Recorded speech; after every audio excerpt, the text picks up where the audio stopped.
വലമ്മത്ത് സയ്യിദന മുഹമ്മദ്.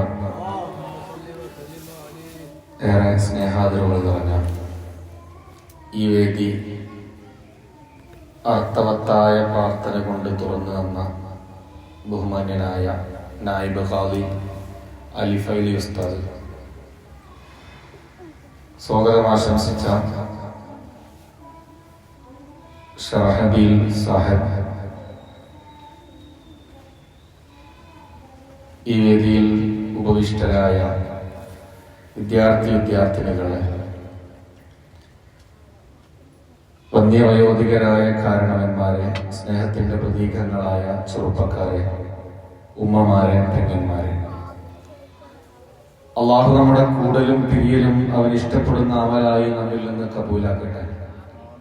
നാളിന്ന് വരെ നമ്മിൽ സംഭവിച്ചു പോയ സകല പാകപ്പിഴവുകളും അള്ളാഹു റബ്ബുൽ ഇസ്സത്ത് അവന്റെ റഹ്മത്ത് കൊണ്ട് വിട്ടുപുറത്ത് മാപ്പാക്കി തരട്ടെ. ശിഷ്ടജീവിതം അള്ളാഹുവിന്റെ പൊരുത്തത്തിലും അവന്റെ ഹബീബായ നബി മുഹമ്മദ് മുസ്തഫ സല്ലല്ലാഹു അലൈഹി വസല്ലമ തങ്ങളുടെ ഇഷ്കിലുമായി ധന്യമാക്കാൻ ആത്മീയ ഊർജ്ജം ലഭിക്കുന്ന പറച്ചിലായി കേൾക്കലായി അള്ളാഹു നമ്മിൽ നിന്ന് കബൂലാക്കട്ടെ. പ്രിയപ്പെട്ടവരെ, ബഹുമാനപ്പെട്ടവരെ, ഒരുപാട് ആശയങ്ങളിലേക്ക് ഹദിയ ചെയ്തുകൊണ്ടാണ്, ഈസാൽ ചെയ്തുകൊണ്ടാണ് നമ്മൾ ഈ സദസ് പോലും ആരംഭിച്ചിട്ടുള്ളത്.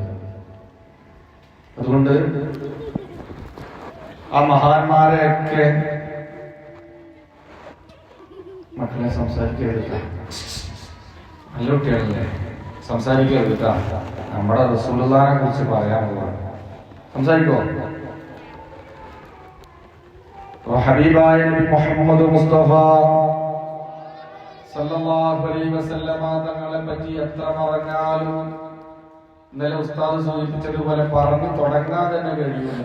പിന്നെ എങ്ങനെയാണ് പറഞ്ഞ് അവസാനിപ്പിക്കുക?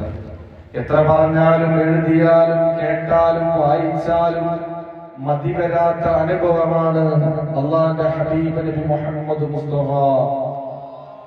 ഞാൻ എന്റെ ജീവിതം മുഴുവനും അതിനു വേണ്ടി മാറ്റിവെച്ചാൽ പോലും പറഞ്ഞൊന്ന് തുടങ്ങി എന്നല്ലാതെ പറഞ്ഞവസാനിപ്പിക്കാൻ ഒരിക്കലും ഈ മുത്തഅല്ലിമിന് സാധിക്കുകയില്ല. പ്രിയപ്പെട്ടവരെ, കാരണം നമ്മളൊരു ദിവസം തന്നെ 5 വക്ത് നിസ്കാരത്തിൽ, ശ്രദ്ധിക്കണേ പ്രിയപ്പെട്ടവരെ, 5 വക്ത് നിസ്കാരത്തിൽ 17 തവണ നമ്മളൊക്കെ പ്രാർത്ഥിക്കുന്ന നിർബന്ധ പ്രാർത്ഥനയുണ്ട്. ഏതാണെന്നറിയില്ലേ നമുക്കൊക്കെ? 5 വക്ത് നിസ്കാരത്തിലും നമ്മൾ ഒരു പ്രാർത്ഥന നിർബന്ധമാണ്. ആ പ്രാർത്ഥന ഇല്ലെങ്കിൽ നമ്മുടെ നിസ്കാരം അല്ലാഹു സ്വീകരിക്കില്ല. ഏതാണ് ആ പ്രാർത്ഥന? നമുക്ക് അറിയാം. അഊദു ബില്ലാഹി മിനശ് ശൈത്വാനിർ റജീം. ബിസ്മില്ലാഹിർ റഹ്മാനിർ റഹീം. ഇഹ്ദിനസ് സിറാത്തുൽ മുസ്തഖീം. ഒരു മുസ്ലിമായ മനുഷ്യൻ, മുഅ്മിനായ മനുഷ്യൻ, അവൻ ഈമാനോടുകൂടി പിടിച്ചു നിൽക്കാൻ ഈ ലോകത്ത് നിന്ന് വിട പറയുന്ന സമയം വരെ 5 വക്ത് നിസ്കാരത്തിൽ 17 തവണകളിലായി ഓതുന്ന സൂറത്തുൽ ഫാത്തിഹ. സൂറത്തുൽ ഫാത്തിഹയിലെ മർമ്മപ്രധാനമായ ഒരു ദുആയുണ്ട് പ്രിയപ്പെട്ടവരെ. ഞാൻ നിങ്ങളും നടത്താറുള്ള ദുആയ ഏതാ? ആ ദുആയെന്ന് എനിക്കും നിങ്ങൾക്കും അറിയാം. ഇഹ്ദിനസ് സിറാത്തുൽ മുസ്തഖീം. നമ്മൾ സാധാരണ അർത്ഥം വെച്ച് പോകാറുണ്ട്. സിറാത്തുൽ മുസ്തഖീമിലേക്ക് നമ്മളെ ചേർക്കണേ എന്ന് നമ്മൾ പറയാറുണ്ട്. ഉസ്താദുമാര് പറഞ്ഞു കൊടുക്കലുണ്ട്, നേരായ പാതയിലേക്ക്, ചൊവ്വായ പാതയിലേക്ക് നമ്മളെ വഴി നടത്തണമെന്നൊക്കെ. എന്നാൽ മഹാനായ ഖാദിയാദ് തങ്ങൾ അവിടത്തെ അശ്ശിഫ എന്ന് പറയുന്ന ഒരു ഗ്രന്ഥമുണ്ട്. വിശ്വവിഖ്യാതമായ പ്രവാചക പ്രേമികൾ ഒരുപാട് ഇഷ്ടപ്പെടുന്ന ഒരു ഗ്രന്ഥമാണ് ശിഫ. ആ ഖാദിയാദ് തങ്ങൾ ഇതിന്റെ വിശദീകരണം കൊടുക്കുന്നുണ്ട്. അൽ മുറാദു ബിസ്സിറാത്തിൽ മുസ്തഖീം. സിറാത്തുൽ മുസ്തഖീമിന്റെ ഉദ്ദേശം എന്തെന്നറിയുമോ പ്രിയപ്പെട്ട ചരിത്രത്തിലെ സഹോദരങ്ങളെ? അല്ലാഹുവിന്റെ റസൂലിനെ പറ്റി പറയുകയാ. അൽ മുറാദു ബിസ്സിറാത്തിൽ മുസ്തഖീം മുഹമ്മദ് മുസ്തഫ. പോരാ പോരാ പ്രിയപ്പെട്ടവരെ, ഈ അറബിക്കടലിനോട് ചേർന്ന് കിടക്കുന്ന ഈ മനോഹരമായ തുരുത്തിൽ നിന്ന് അങ്ങകലെ മദീന മുനവ്വറയുടെ കസ്തൂരി മണ്ണിൽ നിന്നുകൊള്ളുന്ന ഈ ലോകത്തിന്റെ സ്പന്ദനം മുഴുവനും ഏറ്റെടുക്കുന്ന ഖൽബിന്റെ കിബിലയായ മുഹമ്മദ് മുസ്തഫ, ബദറിന്റെ നായകനെ മുഹമ്മദ് മുസ്തഫ. അതേ സദസ്സുണരട്ടെ, സദസ്സുണരട്ടെ, ചെത്തിലെത്തുണരട്ടെ.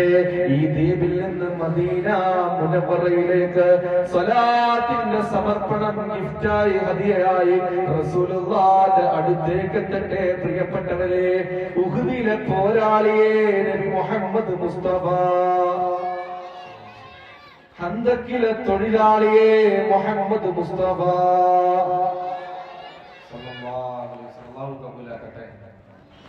അപ്പൊ ഒരു ദിവസം 5 വക്ത് നിസ്കാരത്തിലായിട്ട് ഒരു മനുഷ്യൻ 17 തവണ തേടുകയാണ്, പടച്ചോനെ എന്നെ നീ മുത്തുനബിയിലേക്ക് ചേർക്കണേ. ഇഹ്ദിന സിറാത്തുൽ മുസ്തഖീം മുഹമ്മദ് മുസ്തഫ. ഈ പ്രപഞ്ചത്തിന്റെ ആമുഖം പോലും മുഹമ്മദാണ് സല്ലല്ലാഹു അലൈഹി വസല്ലം. നമ്മൾ വിചാരിക്കുന്നത് ഈ പ്രപഞ്ചം അല്ലാഹു ഉണ്ടാക്കിയത് ആദം നബിയിലൂടെ എന്നാണല്ലോ.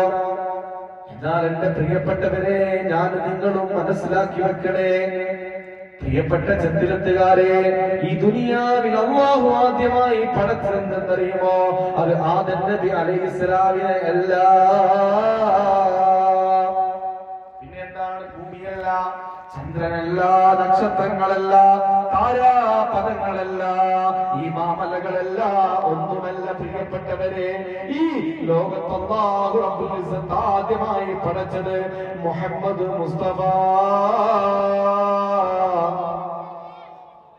ആവേശം കടന്നു വരട്ടെ സല്ലല്ലാഹു അലൈഹി വസല്ലം. റസൂലുള്ളാഹിയുടെ പ്രകാശമുണ്ടല്ലോ, നൂർ മുഹമ്മദ് മുസ്തഫാന്റെ പ്രകാശമാണ് സല്ലല്ലാഹു അലൈഹി വസല്ലം.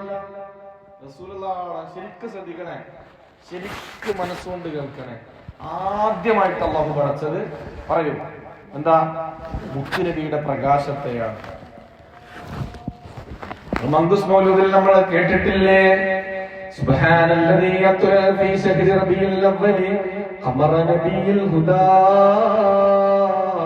വഔജദ നൂറഹു ഖബ്ല ഖൽഖിൽ ആലമീൻ വസമ്മാഹു മുഹമ്മദാ എന്നൊക്കെ ഇങ്ങനെ പറഞ്ഞു വന്നിട്ട് റസൂലുള്ളാഹിയുടെ പ്രകാശത്തെ പറ്റി എന്റെ നാട്ടുകാരനായ അഭിമാനപൂർവ്വം പറയട്ടെ, മലയാളികളിൽ അടുത്തൊക്കെ ഓതുന്ന മങ്കുസ് മൗലൂദിന്റെ ഉപജ്ഞാതാവ് പൊന്നാനിക്കാരനായ സയ്യിദി മഖ്ദൂമാൻ, അല്ലാഹു അവരുടെ ദറജാത്തുകളെ ഉയർത്തി കൊടുക്കട്ടെ. അവര് നൂർ മുഹമ്മദിനെ പറ്റി പറയുന്നുണ്ട്. എന്നിട്ടോ അല്ലാഹു റബ്ബുൽ ഇസ്സത്ത് അല്ലാഹുവിന്റെ റസൂലിന്റെ പ്രകാശത്തെ പടച്ചതിന് ശേഷം അതാ ആ പ്രകാശ രേണുവിനെ ഫീ സുൽബി ആദം പറയുന്നുണ്ട് അലൈഹിസ്സലാം, ആദം നബിയുടെ മുതുകിലേക്ക് ആ പ്രകാശത്തെ അലാ ഹുവല്ലദീ തവസ്സല ബിഹി ആദം അലൈഹിസ്സലാം എന്നൊക്കെ പറഞ്ഞു വന്നിട്ട് ആദം നബി അലൈഹിസ്സലാമിന്റെ മുതുകിലേക്ക് ശ്രദ്ധിക്കണേ. ആദം നബിയുടെ മുതുകിലേക്ക് ആ പ്രകാശത്തെ അല്ലാഹു സന്നിവേശിപ്പിക്കുകയാണ്, എന്നിട്ട് ഭൂമിയിലേക്ക് ഇറക്കുകയാണ്. ആദം അലൈഹിസ്സലാം വിലക്കപ്പെട്ട കനി ഭക്ഷിച്ചു എന്ന ആ ഒരു കർത്തവ്യം നടന്നതിന് ശേഷം സ്വർഗത്തിൽ നിന്ന് നിഷ്കാർഷിതനായിട്ട് ഭൂമിയിലേക്ക് ഇറങ്ങി വരുമ്പോ ആദമിന്റെ മുതുകിൽ അലൈഹിസ്സലാം അല്ലാഹുവിന്റെ റസൂൽ നബി മുഹമ്മദ് മുസ്തഫ സല്ലല്ലാഹു അലൈഹി വസല്ലമ തങ്ങളുടെ പ്രകാശം ഉണ്ടായിരുന്നു. പ്രിയപ്പെട്ടവരെ, അല്ലെങ്കിലും ആദ്യത്തെ മഹർ എന്താ അറിയോ? ഇവിടെ എന്താ മഹർ കൊടുക്കല്? നമ്മുടെ നാട്ടിലൊക്കെ സ്വർണ്ണ കൊടുക്കല്. ഇവിടെ എന്താ മഹർ കൊടുക്കല്? എല്ലാം സ്വർണ്ണം കൊടുക്കലില്ലേ? അറിയാത്തോണ്ട് ഞാൻ പോണതിന് മുമ്പ് ഒരു നിക്കാനുണ്ടെങ്കിൽ ഒന്ന് പങ്കെടുത്ത് നോക്കായിരുന്നു. ആർക്കും കല്യാണമൊന്നുമില്ലല്ലോ.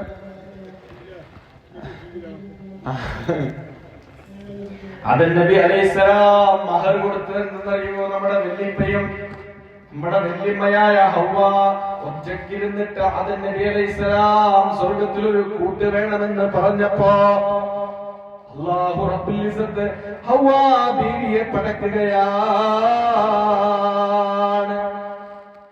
ഹവ്വ ഒരു കൂട്ടുണ്ടാവുക എന്നുള്ളത് അത് വല്ലാത്തൊരു ആഗ്രഹമാണല്ലോ. ഒരു ഇണയുണ്ടാവുക, ഭാര്യ ഭർത്താവ് എന്നൊക്കെ ഞങ്ങൾ മലയാളികൾ പറയുന്നത് നമ്മളല്ലേ.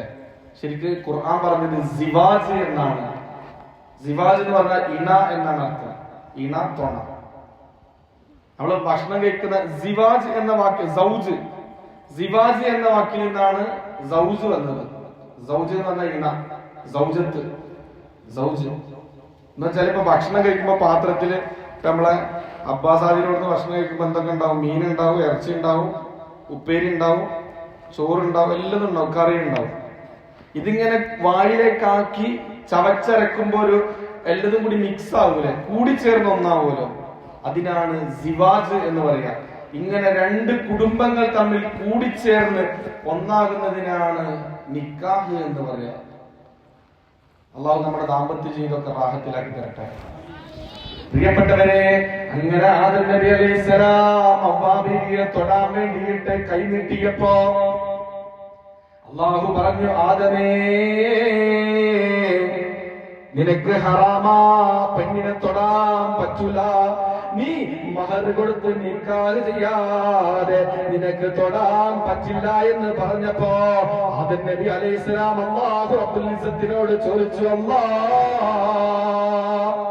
അല്ലാഹുവേ ഞാനെന്ത് മഹർ കൊടുക്കാനാണ്? അപ്പോഴാണ് അല്ലാഹുവിന്റെ റസൂലിനെ ആദം നബി അലൈഹിസ്സലാമിനെ പരിചയപ്പെടുത്തി കൊടുക്കുന്നത്. പ്രിയപ്പെട്ടവരെ, ഇനിയൊരു പ്രവാചകൻ വരാനുണ്ട്. മനുഷ്യ ശൃംഖലക്ക് അഭിമാനമായിട്ട് ഈ ഭൂമിയെ തന്നെ പടക്കാൻ കാരണഭൂതരായ അഷ്റഫുൽ ഖൽഖ് നബി മുഹമ്മദ് മുസ്തഫ സല്ലല്ലാഹു അലൈഹി വസല്ലം റസൂലുള്ളാഹിയുടെ പേരിൽ നിങ്ങൾ എന്ത് ചെയ്താൽ മതി? 3 സ്വലാത്ത് ചൊല്ലിയാൽ മതി. എന്നിട്ട് ഹവ്വായിനെ ചേർത്തോളൂ, തന്റെ ഇണയായി ചേർത്തോളൂ എന്ന് സയ്യിദിനാ മുഹമ്മദ്. അപ്പൊ നമ്മുടെ വല്യപ്പയും വല്യമ്മയും മഹർ കൊടുത്തത് എന്താ? മുത്തുനബിയുടെ പേരിലുള്ള സലാത്താണ്. ഒരു 3 സലാത്ത് ഉറക്കെ ചൊല്ലി. സല്ലല്ലാഹു ഉറക്കെ ചൊല്ലി. സല്ലല്ലാഹു അലാ മുഹമ്മദ്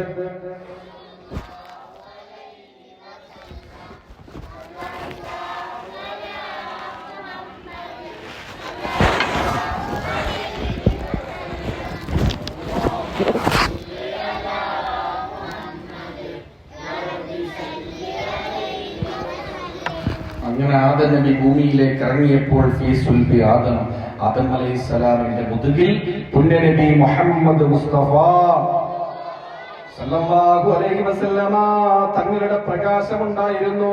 മഖ്ദൂദങ്ങളിലൂടെ ഞാൻ കടന്നു പോവുകയാണ്. നമ്മൾ ദിവസവും പാരായണം ചെയ്യാറുള്ള മങ്കുസ് മൗലൂദിന്റെ വരികളിലൂടെ കടന്നു പോകുമ്പോ വകാല ഫീ സുൽബി ഇബ്രാഹീം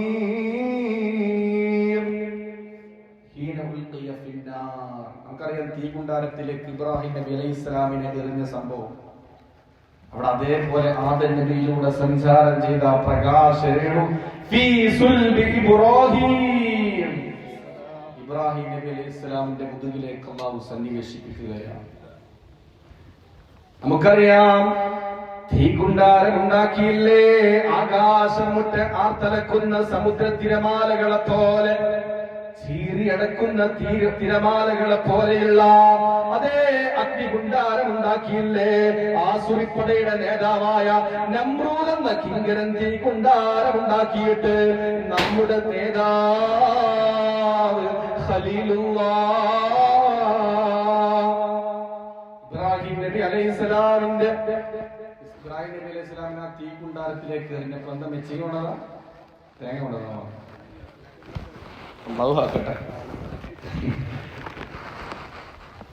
ഇബ്രാഹിം നബി അലൈഹിസ്സലാമിന്റെ മുതുകിലും ഉണ്ടായിരുന്നു ഫീ സുൽബി ഇബ്രാഹിം. അതുകൊണ്ടാണ് ഇബ്രാഹിം നബി അലൈഹിസ്സലാം ആ തീക്കുണ്ടാരത്തിൽ നിന്ന് രക്ഷപ്പെട്ടത്. ആലമുമ്മത്തെ സയ്യിദിന മുഹമ്മദ് ഫീ സുൽബി നൂഹിൻ, നൂഹ് നബിയുടെ മുതുകിലും ഉണ്ടായിരുന്നു ഈ പ്രകാശം. അതുകൊണ്ടാണ് ജലപ്രളയം ഉണ്ടായില്ലേ? നമ്മുടെ കേരളത്തിലുണ്ടായ ജലപ്രളയം പോലെയല്ല, ആകാശം മുട്ട് സമുദ്രത്തിരമാലകൾ ആഞ്ഞടിക്കുന്നത് പോലെയുള്ള അതേ ജലപ്രളയം ഉണ്ടായപ്പോൾ നോഹയുടെ പേടകമെന്ന് ബൈബിൾ പറയുന്ന, ഖുർആനിൽ പ്രതിപാദിക്കുന്ന നൂഹ് നബിയുടെ കപ്പലുണ്ടല്ലോ. നൂഹ് നബി ആൾക്കാർ കളിയാക്കിയിരുന്നു. ഒരു പർവ്വതത്തിന്റെ മുകളിൽ വെച്ചിട്ടാണ് നൂഹ് നബി അലൈഹിസ്സലാം കപ്പൽ ഉണ്ടാക്കിയിരുന്നത്. പർവ്വതത്തിന്റെ മുകളിൽ ആരെങ്കിലും കപ്പൽ ഉണ്ടാക്കുക, ബോട്ട് ഉണ്ടാക്കുക എവിടെ വെച്ചിട്ടാ? അവിടെ എടുത്തു വെച്ചിട്ടല്ലേ സൗകര്യത്തില്. പർവ്വതത്തിന്റെ മുകളിൽ, പർവ്വതം എന്ന് പറഞ്ഞാൽ മനസ്സിലായില്ലേ? കുന്നിന്റെ മുകളിൽ വെച്ചിട്ട് ആരെങ്കിലും ബോട്ട് ഉണ്ടാക്കുവോ? ഇല്ല. ഇത് കപ്പൽ ഉണ്ടാക്കുകയാണ് നൂഹ് നബി. ആൾക്കാർ പറഞ്ഞു നൂഹ എനിക്ക് ഭ്രാന്താന്നൊക്കെ പറഞ്ഞു. പക്ഷെ അള്ളാന്റെ കൽപ്പന. മാഷാ അല്ലാഹ്, നൂഹ് നബി അലൈഹിസ്സലാമും സംഘവും രക്ഷപ്പെട്ടത് അള്ളാന്റെ ഹബീബ് നബി മുഹമ്മദ് മുസ്തഫ സല്ലല്ലാഹു അലൈഹി വസല്ലം. ഇതിലൊരു പാഠം, വലിയ പാഠം കേട്ടോ, അത് ഇടയിൽ സൂചിപ്പിക്കുകയാണ്. റസൂലുള്ളാഹിന്റെ പ്രകാശം നൂഹ് നബിയിൽ ഉണ്ടായതുകൊണ്ടാണ് സല്ലല്ലാഹു അലൈഹി വസല്ലം. നൂഹ് നബിയുടെ മക്കള് പോലും ആ കപ്പലിൽ കയറിയിട്ടുണ്ടായിരുന്നില്ല. എല്ലാരും കയറിയിട്ടില്ല. മക്കള്, ഭാര്യ കയറിയിട്ടില്ല. വാപ്പ നന്നായതുകൊണ്ട് മക്കിങ്ങള് പറയണം, മക്കള് നന്നായിക്കൊള്ളുന്നില്ല. ഞങ്ങളുടെ ലക്ഷദ്വീപ് പേരാണ്, പണ്ടൊക്കെ നല്ല സ്വാലിഹീങ്ങളാന്ന് പറഞ്ഞതുകൊണ്ട് മക്കള് സുബൈക്ക് പള്ളി വന്നോളൊന്നുമില്ല. മക്കള് നന്നായിട്ട് വാപ്പ നന്നായിക്കൊള്ളുന്നില്ല. ഇബ്രാഹിം നബിയുടെ വാപ്പയെ പറ്റി ഖുർആൻ പറയുന്നുണ്ട്. ആസർ വാപ്പയെ പറ്റി അവര് ബിംബങ്ങൾ ഉണ്ടാക്കി വെച്ചിരുന്ന ആളാണ്. അവർ വളർത്തിപ്പിതാവ് ഇബ്രാഹിം നബിന്റെ. മക്കള് നന്നായതുകൊണ്ട് ബാക്കി നിങ്ങൾ പറയണം. വാപ്പ എന്നാണ് ഇബ്രാഹിം നബി സോലിഹല്ലേ. ഈ ഖലീൽ എന്നാണ് പേര്. ഇന്റിമേറ്റ് ഫ്രണ്ട് എന്നതിന്റെ അർത്ഥം, ഏറ്റവും അടുത്ത കൂട്ടുകാരൻ. ആരെ? അല്ലാഹുവിന്റെ. പ്രിയപ്പെട്ടവരെ, ഞാൻ തുടരുകയാണ്. അപ്പോൾ നൂഹ് നബിയുടെ മുതുകിലും അവിടെയും ഈ പ്രകാശം ഉണ്ടായിരുന്നു. അങ്ങനെയാണ് നൂറ്റാണ്ടുകൾ പ്രവാചകന്മാരുടെ മുതുകിലൂടെ സഞ്ചാരം ചെയ്ത ആ പ്രകാശരേണുണ്ടല്ലോ. പ്രിയപ്പെട്ടവരെ ശ്രദ്ധിക്കണേ, ക്രിസ്താബ്ദ 571 ഏപ്രിൽ മാസം 21 റബീഉൽ അവ്വൽ 12 തിങ്കളാഴ്ച സുബഹിയോടടുത്ത സമയത്ത് ആ ധന്യ മുഹൂർത്തത്തില് മഹാനായ ഖുറൈശികളുടെ നേതാവായ അബ്ദുൽ മുത്തലിബിന്റെ മകനായ ആയിരുന്നു. അല്ലാഹു റസൂലിന്റെ പിതാവ് സല്ലല്ലാഹു അലൈഹി വസല്ലം. അനുസഹറ ഗോത്രത്തിലെ മഹദിയായ വഹബിന്റെ മകളായ ആമിന റളിയല്ലാഹു തആല അൻഹാ. രണ്ടുപേർക്കും ഒരു കൺമണി പിറക്കുകയാണ്. അവരാണ് മുഹമ്മദ് മുസ്തഫ സല്ലല്ലാഹു അലൈഹി വസല്ലം. ഇൻഷാ അല്ലാഹ് ഞാൻ പോകുന്നതിന് മുമ്പ് റസൂലുള്ളാഹിന്റെ ജീവചരിത്രം ചുരുക്കി എല്ലാ ഭാഗങ്ങളും സ്പർശിച്ചിട്ട് ഒരൊറ്റ ദിവസത്തെ സംസാരത്തിൽ നടത്തണമെന്ന് ആഗ്രഹിക്കുന്നുണ്ട്. അല്ലാഹു തൗഫീഖ് നൽകട്ടെ. നമുക്ക് അതിനെ പറ്റിയിട്ട് റസൂലുള്ളാഹിക്ക് പേരിട്ടതും പിന്നെ അങ്ങനെ പോയി അബ്ദുൽ മുത്തലിബിലൂടെ അബൂ ത്വാലിബിലൂടെ അങ്ങനെ പോകാം. അല്ലാഹു തൗഫീഖ് നൽകട്ടെ. ഇന്ന് അതിന് ഞാൻ ഉദ്ദേശിക്കുന്നില്ല. അള്ളാഹിന്റെ ഹബീബിന്റെ മദ്ഹ് അല്പം ഒന്ന് പറയുക എന്നുള്ളത് മാത്രമേ ലക്ഷ്യമുള്ളൂ ഇന്നത്തെ സംസാരം കൊണ്ട്. പ്രിയപ്പെട്ടവരെ, അല്ലാഹുവിന്റെ റസൂൽ പറഞ്ഞില്ലേ, അന മിൻ നൂരില്ലാഹ്, ഞാൻ അല്ലാഹുവിന്റെ പ്രകാശമാണ്. വകുല്ലു ശൈഇൻ മിൻ നൂരി, ഈ ലോകത്തിലുള്ള സർവചരാചരങ്ങളും മനുഷ്യൻ മാത്രമല്ല, ഈ ഭൂഗോളങ്ങളും സൂര്യനും ചന്ദ്രനും താരാപഥങ്ങളും മാമലകളും ആറുകളും ജലാശയങ്ങളും പുഴകളും മിന്നൂരി, എന്റെ പ്രകാശത്തിൽ നിന്നാണ്. ആ പ്രകാശമാണ് നമ്മളിവിടെ ചർച്ച ചെയ്ത നൂറു മുഹമ്മദ് സല്ലല്ലാഹു അലൈഹി വസല്ലം. അതുകൊണ്ട് ആ പ്രകാശത്തിലേക്ക് അല്ലാഹു നമ്മെ ചേർത്ത് തരട്ടെ എന്നാണ്. ഒരു ദിവസം 17 തവണ അത് നടത്തിയാലേ മുസ്ലിം ആവുള്ളൂ. എന്ന് വെച്ചാൽ 5 വക്ത് നിസ്കരിച്ചാലേ യഥാർത്ഥ മുസ്ലിം ആവുള്ളൂ. നിസ്കാരത്തിന്റെ കാര്യം ഇടയിലൊന്ന് സൂചിപ്പിക്കുന്നത്, റസൂലുള്ളാഹിന്റെ പേരിൽ നമ്മൾ നബിദിനൊക്കെ കൊണ്ടാടണം, നല്ല കഷ്ടപ്പെടണം, ഇതൊക്കെ കൂലിയുണ്ട് എന്ന് ഞാൻ ഇന്നലെ പറഞ്ഞല്ലോ, മഹാന്മാരുടെ വാക്കുകൾ ഉദ്ദേശിച്ചിട്ട്. അപ്പൊ ഞാൻ അതിന്റെ എതിരാണെന്ന് നിങ്ങളാരും തെറ്റിദ്ധരിക്കില്ല എന്നുള്ള ഉറപ്പോട് കൂടി പറയട്ടെ. നിസ്കാരം ഇല്ലെങ്കിൽ എല്ലാതും നഷ്ടത്തിലാവും, വെള്ളത്തിലാവും. കാരണം നമ്മുടെ മദ്രസന്റെ പേരെന്നെ എന്താ സദർസ്ഥാ ഇവിടെ ഇരിക്കുന്നുണ്ടല്ലോ, ഐമാനുദ്ദീൻ എന്നല്ലേ. അള്ളാഹുവിന്റെ റസൂലിന്റെ ഒരു ഹദീസ് ഉണ്ട്. റസൂലുള്ളാഹി സ്വല്ലല്ലാഹു അലൈഹി വസല്ലമ തങ്ങൾ പഠിപ്പിക്കുകയാ, അസ്സലാത്തു ഇമാദുദ്ദീൻ, നിസ്കാരമാണ് ഈ ദീനിന്റെ തൂണെന്ന് ഹബീബായ നബി മുഹമ്മദ് മുസ്തഫ. നമ്മുടെ മദ്രസന്റെ പേരാണ് ഇമാദുദ്ദീൻ. നമ്മളൊക്കെ ആ നിസ്കാരത്തിന്റെ കാര്യത്തിൽ കാർക്കശ്യം പുലർത്തണേ എന്ന് എന്നോട് നിങ്ങളോട് ഓർമ്മപ്പെടുത്തുക. നിസ്കാരം വളരെ ഗൗരവമാണ്. നമ്മൾ എന്ത് അമല് ചെയ്തിട്ടും കാര്യമില്ല, നിസ്കാരം അല്ലെങ്കിൽ ഒക്കെ തീർന്നു. നമ്മൾ കുറെ കഷ്ടപ്പെടുന്നുണ്ട് ചെറുപ്പക്കാർ. ഇന്നലെ 1:30ക്കും 2 മണിക്കൊക്കെ മാല ബൾബ് തൂക്കാനും മുകളിൽ കയറാനും ഒക്കെ പ്രയാസപ്പെടുന്നുണ്ട് മക്കളെ. അതുപോലെ നിങ്ങളോട് സ്നേഹത്തോടെ വളരെ ആത്മാർത്ഥമായി ഇഖ്ലാസോടെ ഓർമ്മപ്പെടുത്തുകയാണ്, സുബഹി നിസ്കാരത്തിന് പള്ളിയിൽ വന്നാൽ അവന്റെ ആ ദിവസം മുഴുവനും ബറക്കത്തുള്ള ദിവസമാണ്. നിങ്ങൾ ചിലപ്പോ മുത്താരിക്കാരോട് എന്ത് പറയും, അടുത്ത കൊല്ലം ആ ഉസ്താദിനെ വിളിക്കണ്ടെന്ന് പറയും.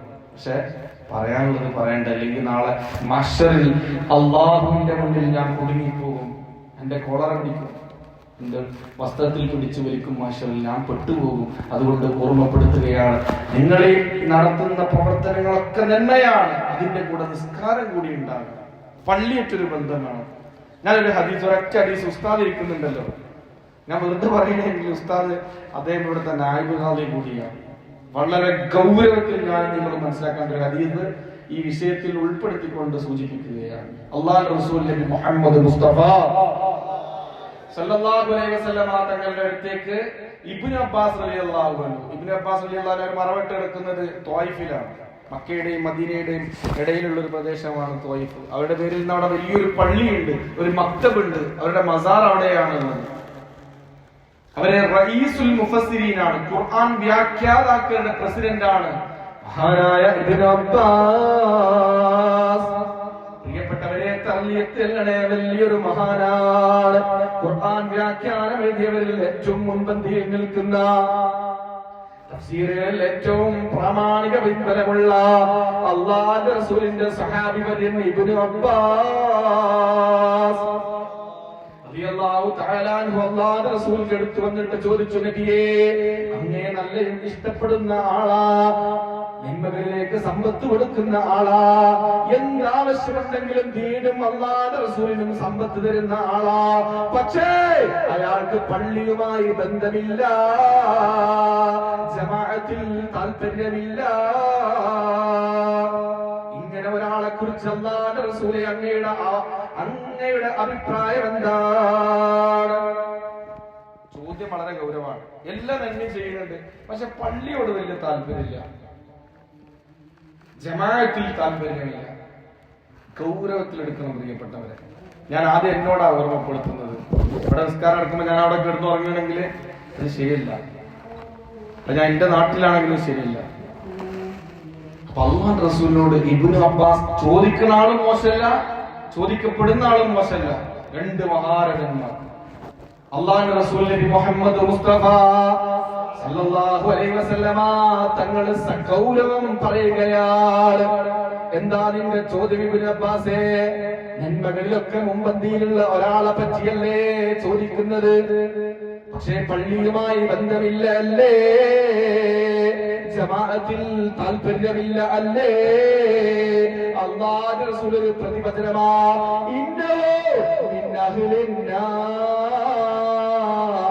അവൻ നരകത്തിലാണ്. ഇന്നഹു എന്ന് പറഞ്ഞാൽ ഇന്ന എന്ന് പറഞ്ഞ തൗക്കീദാണ്. ഉസ്താദുമാർ ഇരിക്കുന്നുണ്ട്, ശക്തിപ്പെടുത്തി പറയുകയാണ്. ഹു എന്ന് പറഞ്ഞാൽ ലമീറാണ്. ഈ ലമീർ ആരിലേക്കാണ് മടങ്ങുന്നത്? ആ ചോദ്യകർത്താവ് പറഞ്ഞ ആ ആളെ പറ്റി. മിൻ അഹ്ലിന്നാർ, ഇന്നഹു മിൻ അഹ്ലിന്നാർ, അവൻ നരകത്തിലാണ്. ചോദ്യകർത്താവ് ആവർത്തിക്കുകയാണ്. ഒരു അഭിപ്രായത്തിൽ 43 തവണയാ, 43 തവണയാ. ഇബ്നു അബ്ബാസ് ഒരുപാട് പഠിക്കാൻ താല്പര്യമുള്ള, ദീനീ വിജ്ഞാനങ്ങളെ ഇഷ്ടപ്പെടുന്ന, അല്ലാഹുവിന്റെ റസൂലിനോട് ചോദിച്ച് പഠിക്കാൻ താല്പര്യമുള്ള ഇബ്നു അബ്ബാസ് 43 തവണ അല്ലാഹുവിന്റെ റസൂലിനോട് ഈ ചോദ്യം ചോദിച്ചു വന്ന, നബിയേ അങ്ങയുടെ അഭിപ്രായം എന്താ? പള്ളിയുമായി ബന്ധമില്ലാത്ത, ജമാഅത്തിൽ താല്പര്യമില്ലാത്ത ഒരാളെ കുറിച്ച് അയാളെല്ലാ നന്മയും ചെയ്യുന്നുണ്ട്, അയാളെ പറ്റി നിങ്ങളുടെ അഭിപ്രായം എന്തെന്ന് ചോദിച്ചപ്പോ 43 വട്ടവും അല്ലാഹുവിന്റെ റസൂലിന്റെ പ്രതിവചനം ഇങ്ങനെയാ: ഇന്നോ മിൻ അഹ്ലിന്നാർ, ഇന്നോ മിൻ അഹ്ലിന്നാർ, അവൻ നരകത്തിൽ തന്നെയാണെന്ന് ഹബീബായ നബി മുഹമ്മദ് മുസ്തഫ. ഇത് ആദ്യവും രണ്ടാമതും മൂന്നാമതും എന്നോട് ഓർമ്മപ്പെടുത്തുകയാണ്. പള്ളിയൊക്കെ ഒരു ബന്ധം വേണം, ജമാഅത്തിൽ താല്പര്യം ഉണ്ടാവണം. അള്ളാഹു നമുക്കത് അധികരിപ്പിച്ചു തരട്ടെ. ഇത് സത്യത്തിൽ ഞാൻ പറയാൻ ഉദ്ദേശിച്ചതല്ല, പക്ഷെ ഞാനിവിടെ 2 മസാറുകളിലും ദ്വാരുന്നപ്പോ ഞാനൊരു കാര്യം അവരോട് പറഞ്ഞിട്ടുണ്ടായിരുന്നു. പടച്ചോനെ, ഇവിടെ എന്താണ് ആവശ്യമുള്ളതെന്ന് ഇവർക്ക്, ഈ മഹാന്മാർക്ക് അറിയാലോ, അതിനെ കൊണ്ട് പറയിക്കണേ എന്ന് ഈ 2 മക്കാമിലും ദുആ ചെയ്തിട്ടുണ്ടായിരുന്നു. അപ്പൊ അതുകൊണ്ട് അവര് പറയിച്ചത് അവരുടെ ഇടപെടലായിരിക്കും. നിങ്ങൾ ശ്രദ്ധിക്കണം, ഞാനും ശ്രദ്ധിക്കണം. അള്ളാഹു തൗഫീഖ് നൽകട്ടെ. പ്രത്യേകിച്ച് സുബഹി, മുഅ്മിനായ മനുഷ്യൻ സുബഹി കളാക്കിയിട്ടുണ്ടെങ്കിൽ അവന് ഈമാൻ ഉണ്ടാവുകയില്ല. പ്രിയപ്പെട്ട, ഈമാൻ കണ്ട് ഊരിയെടുക്കും. അള്ളാഹു കാക്കട്ടെ. അതുകൊണ്ട് ഹബീബിലേക്ക് മടങ്ങി വരികയാണ്. റസൂലുള്ളാഹിയുടെ പേര് പോലും പ്രത്യേകതയല്ലേ? റസൂലുള്ളാഹിയുടെ ഇസ്മെന്താണ്? മുഹമ്മദ് എന്നാണ്. മുഹമ്മദ് സല്ലല്ലാഹു അലൈഹി വസല്ലം. ഈ പേരിന് ഒരുപാട് പ്രത്യേകതകളുണ്ട്. മനസ്സ് തുറന്ന് കേൾക്കണേ. മുഹമ്മദ് എന്ന പേരുള്ള ഒരു കുട്ടി ഒരു നാട്ടിലുണ്ടായാൽ, ഒരു മഹല്ലിലുണ്ടായാൽ, ആ നാട്ടിൽ ബറക്കത്തിറങ്ങുമേ. ഒരു മുഹമ്മദ് എന്ന പേരുള്ള ഒരു കുട്ടി ഒരു വീട്ടിലുണ്ടെങ്കിൽ ആ വീട് അല്ലാഹുവിന്റെ തിരുനോട്ടമുള്ള വീടാണ്, അല്ലാഹുവിന്റെ റഹ്മത്തിറങ്ങുന്ന വീടാണ്, അല്ലാഹു ബറക്കത്ത് വാരിക്കോരി കൊടുക്കുന്ന വീടാണ്. നമ്മൾ ഭക്ഷണം കഴിക്കുമ്പോ തീമേശയുടെ ഒരു ഭാഗത്ത് സുപ്രയുടെ അടുത്തൊരു കുട്ടി ഇരിക്കുന്നുണ്ട്. ആ കുട്ടിയുടെ പേര് മുഹമ്മദ് എന്നാണെങ്കിൽ ആ ഭക്ഷണത്തിൽ അല്ലാഹു റബ്ബുൽ ഇസ്സത്ത് റഹ്മത്ത് ചൊരിഞ്ഞു നൽകുമെന്നാണ്, ബറക്കത്ത് ചെയ്യുമെന്നാണ്. ഇവിടെ എന്താ മുഹമ്മദ് ഉണ്ടാ? മുഹമ്മദ് ചേർത്തിട്ടുള്ള പേരുണ്ടാവൂലേ? ഇപ്പൊ മുഹമ്മദ് മാത്രം ഇടാനൊക്കെ മടിയാണ് ചില ആൾക്കാർക്ക്. നല്ലതാണ്, കുഴപ്പമൊന്നുമില്ല. മുഹമ്മദ് മുസ്തഫ എന്നൊക്കെ ഇടാം. മുഹമ്മദ് മടിക്കേണ്ട പേരല്ലല്ലോ. ചിലർ മുഹമ്മദ് എന്ന് വിളിക്കുന്നിട്ട് നമ്മളെ പൊന്നാനിയിലൊക്കെ ഉണ്ടാവും. മുഹമ്മദ് എന്ന് വിളിക്കും, മാമദ് എന്ന് വിളിക്കും, മൈമുട്ടി എന്ന് വിളിക്കും. നല്ലൊരു പേരല്ലേ? ഒരാൾ വിമർശിക്കുകയാണെങ്കിൽ പോലും റസൂലുള്ളാഹിനെ മദ്ഹ് ചെയ്തിട്ടല്ലാതെ വിമർശിക്കാൻ പറ്റില്ല. മുഹമ്മദ് സ്തുതിക്കപ്പെടുന്നവെന്ന അതിന്റെ മലയാളത്തിലുള്ള അർത്ഥം. അപ്പൊ ഒരാൾ പറയണേ മുഹമ്മദ് നബി അങ്ങനെ ചെയ്തത് ശരിയായില്ല എന്ന് പറഞ്ഞിട്ടുണ്ടെങ്കിൽ അതിൽ പോലും ഒരു മതിലുണ്ട്. ശരിയല്ലേ? മുഹമ്മദ് നബി സല്ലല്ലാഹു അലൈഹി വസല്ലം പേര് പറയുമ്പോൾ പോലും പ്രത്യേകതകളാണ്. ഇതൊന്നും നെല്ലി തുടങ്ങിയ പ്രത്യേകതയല്ല പ്രിയപ്പെട്ടവരെ. മഹാനായ മൂസാ നബി അലൈഹി സ്വലാമിന്റെ ഒരു സംഭവം പറയാം. മഹാനായ കലീമുല്ലാഹി മൂസാ നബി അലൈഹി സ്വലാം, മൂസാ നബി അലൈഹി സ്വലാം, അല്ലാഹു മൂസാ നബിക്ക് വഹി അറിയിച്ചു കൊടുക്കുകയാണ്. ഇന്നല്ലാഹ തബാറക വ തആല ഔഹാ ഇലാ മൂസാ. മൂസാ നബി അലൈഹി സ്വലാമിന് അല്ലാഹു വഹി, ദിവ്യ സന്ദേശം, ദിവ്യ ബോധനം നൽകുകയാണ്. മൂസാ നബിയെ, അങ്ങൊരു ഖറിയയിലേക്ക് പോകണം. മൂസാ നബിയെ, നിങ്ങളൊരു ഗ്രാമത്തിലേക്ക് പോകണം. ആ നാട്ടിൽ ഒരാൾ മരിച്ചിട്ടുണ്ട്. ആ ആളെ മരിച്ച ആ മയ്യത്ത് നിങ്ങൾ കുളിപ്പിക്കണം, ജനാസ നടത്തണം, എന്നിട്ട് മറപാടണം മൂസാ നബിയെ എന്ന് അല്ലാഹു റബ്ബുൽ ഇസ്സത്ത് മൂസാ നബിക്ക് വഹി നൽകുകയാണ്. ശരിക്കും ശ്രദ്ധിക്കണം, വിട്ടുപോകരുത്. മറ്റു ചിന്തകളൊക്കെ മാറ്റി കുറച്ചു നേരം നമ്മൾ മുത്തുനബിക്ക് വേണ്ടി മാറ്റി വെക്കും. അല്ലാഹു തൗഫീഖ് നൽകട്ടെ. മൂസാ നബി അലൈഹിസ്സലാമിനോട് അല്ലാഹു സന്ദേശം നൽകിയ സ്ഥലത്തേക്ക്, ഇടത്തേക്ക്, ആ ഖറിയയിലേക്ക് മൂസാ നബി കടന്നു പോവുകയാണ്. മൂസാ നബി അവിടെ ചെന്നപ്പോ കുറച്ചാളുകളെ കണ്ടു, ഒരു ഗ്രാമവാസികൾ. അവരോട് മൂസാ നബി ചോദിക്കുകയാണ്, അല്ലാഹു ദിവ്യ സന്ദേശത്തിൽ നൽകിയ ആളെ പറ്റി ചോദിക്കുകയാണ്. ഇവിടെ ഒരാൾ മരിച്ചിട്ടുണ്ടല്ലോ, ഇവിടെ ഒരാൾ മരിച്ചിട്ടുണ്ടല്ലോ. അപ്പൊ അവര് പറഞ്ഞു, ഇല്ലേ മൂസാ നബി, ഇവിടെ ആരും മരിച്ചിട്ടില്ല. അപ്പൊ മൂസാ നബിക്ക് ദേഷ്യം പിടിച്ചു. മൂസാ നബി കുറച്ച് ദേഷ്യമുള്ള പ്രവാചകനാണ്. ദേഷ്യം എന്ന് പറഞ്ഞാല് സ്വഹാബത്തിന് കിട്ടിയ പ്രകൃതം അത് പ്രവാചകന്മാരിൽ നിന്ന് കിട്ടിയെന്നാണ്. മുത്തുനബി മുഹമ്മദ് മുസ്തഫ സല്ലല്ലാഹു അലൈഹി വസല്ലം തങ്ങളുടെ പ്രകൃതിയായിരുന്നു മഹാനായ അബൂബക്കർ സിദ്ദീഖ് റളിയല്ലാഹു അൻഹു ഉണ്ടായിരുന്നത്. ആ മൂസാ നബിയുടെ സ്വഭാവം ആർക്കാ ഉണ്ടായിട്ടുണ്ടാവുക? ഉമറുൽ ഫാറൂഖ് തങ്ങൾക്കാണ്. കുറച്ച് ആ ദീനിയായ വിഷയങ്ങൾ ഒരു ദേഷ്യം, നമ്മളെ പോലെ വെറുതെ അല്ല. കറിയിലുപ്പ് കൂടിയാണ് ഭാര്യയുടെ മുടിക്ക് പിടിച്ചിട്ട് ചുമന്നടിക്കുന്ന ദേഷ്യമല്ല. ഇവിടെ അങ്ങനൊന്നും ഇല്ല എന്നുണ്ട്, അതൊന്നും പറയണ്ട. അതൊക്കെ നമ്മുടെ കേരളത്തിലെ ഉള്ളൂ എന്ന് കരുതി സമാധാനിക്കാം. അപ്പോൾ പ്രിയപ്പെട്ടവരെ, മൂസാ നബി അലൈഹിസ്സലാമിന് ദേഷ്യം പിടിച്ചു. അല്ലാഹ് പറയുന്നു മരിച്ചിട്ടുണ്ടെന്ന്, നിങ്ങൾ പറയുന്നു മരിച്ചിട്ടില്ല എന്ന്. അത് ശരിയല്ല എന്ന് പറഞ്ഞു. അപ്പൊ അവരൊന്ന് പേടിച്ചു. മൂസാ നബിയെ, ഞങ്ങൾ അങ്ങനെ പറയാൻ കാരണം എന്താ? ഈ മരിച്ച മയ്യത്തുണ്ടല്ലോ, അയാൾ അത്ര ക്വാളിറ്റി ഉള്ള ആളൊന്നുമല്ല. ആളൊരു തെമ്മാടിയാണ്. മൂസാ നബിയെ, അയാളൊരു പെണ്ണുപിടിയനാണ്. അയാള് ലഹരി ഉപയോഗിച്ചിരുന്ന ആളാണ്. ഈ നാട്ടുകാര് മുഴുവനും അയാളുടെ മയ്യത്തിനെ ബഹിഷ്കരിച്ചുകൊണ്ട് കുപ്പത്തൊട്ടിയിലേക്ക് എറിഞ്ഞിരിക്കുകയാണ്. മൂസാ നബിക്ക് മനസ്സിലായി, ഈ നിൽക്കുന്ന ആളുകളൊന്നും തന്നെ സഹായിക്കില്ല എന്ന് മനസ്സിലായ മൂസാ നബി തന്നെ ആ മയ്യത്തിനെ തെരഞ്ഞു കണ്ടുപിടിക്കുകയാണ്. മൂസാ നബി ആ മയ്യത്തിനെ ഒരു പ്രദേശത്തേക്ക് കൊണ്ടുപോയിട്ട് മയ്യത്തിനെ കുളിപ്പിക്കുകയാ. കലീമുല്ലാഹി മൂസാ നബി അലൈഹിസ്സലാം കുളിപ്പിച്ചു എന്ന് മാത്രമല്ല, കഫൻ ചെയ്യുകയാണ് പ്രിയപ്പെട്ടവരെ. എന്നിട്ട് വൃത്തിയായിട്ടതാ മൺവെട്ടി കൊണ്ടുവന്നിട്ട് ഖബറ് കുഴിച്ചിട്ട് മൂസാ നബി അലൈഹിസ്സലാം അയാളെ മറമാടുകയാണ്. മറമാടി ഒക്കെ കഴിഞ്ഞിട്ട് തിരിച്ചു പോകുമ്പോ മൂസാ നബി അലൈഹിസ്സലാമിന് ഈ കൗമ് കണ്ട്. ഏത് കൗമ്? കറിയയില് ആ ഗ്രാമത്തിലെ മനുഷ്യന്മാര് പറഞ്ഞല്ലോ ഇവിടെ മരിച്ചിട്ടില്ലാന്ന്. ആ ആളുകൾ കണ്ടു. അവർക്ക് കണ്ടപ്പോ കുറച്ച് ദേഷ്യമുണ്ട്. അവരിങ്ങനെ വളഞ്ഞു. അപ്പൊ ഞാൻ ഉദാഹരണം പറയാം. ഇവിടെ ഒരു തെമ്മാടി ഉണ്ട്. ഇവിടെ അങ്ങനെയുള്ള ആൾക്കാരൊന്നും ഇല്ല കേട്ടോ. ലഹരി ഉപയോഗിക്കുന്ന ആളുകളൊന്നും ഇല്ലാത്ത നാടല്ലേ. അപ്പൊ അങ്ങനെയുള്ള ഒരാൾ വളരെ തെമ്മാടിയായ ഒരു മനുഷ്യൻ മരിച്ചു കരുതുക. അത് നമ്മളെ കാലിൽ വന്നിട്ട് മൂപ്പരെ കുളിപ്പിക്കുക അതൊക്കെ ചെയ്ത് നമ്മൾ വെറുതെ വിടുക കാലിനെ? ഇല്ല. അതേപോലെ ഇത് കാലിയല്ലല്ലോ, അതിന്റെ മുകളിൽ അങ്ങേയറ്റം കലീമുല്ലാഹ്, അള്ളാഹുവിന്റെ വചനപ്പൊരുൾ എന്ന പേരുള്ള മൂസാ നബി അലൈഹി സ്വലാം വന്നിട്ടാണ് കുളിപ്പിക്കുന്നത്. അപ്പൊ കറിയയിലെ ആളുകൾ മൂസാ നബിയെ വളഞ്ഞു. മൂസാ നബിയെ, അങ്ങീ ചെയ്തത് ശരിയായില്ല. മൂസാ നബിയെ, അങ്ങെന്ത് പണിയാ ചെയ്തത്? ഞങ്ങൾ ഒഴിവാക്കിയ ഒരു മയ്യത്തിനെയാണോ മൂസാ നബിയെ അങ്ങ് ഇങ്ങനെ കുളിപ്പിച്ചിട്ട് മറമാടുന്നത്? ഇത് ശരിയല്ല മൂസാ നബിയെ. അന്ന് കലീമുല്ലാഹ് എന്ന് ഡെസിഗ്നേഷനുള്ള പ്രവാചകനല്ലേ, അങ്ങീ ചെയ്തത് ശരിയല്ല എന്ന് പറഞ്ഞു. അപ്പൊ മൂസാ നബിക്കും ഒരു സന്ദേഹം വന്നു, സംശയായി.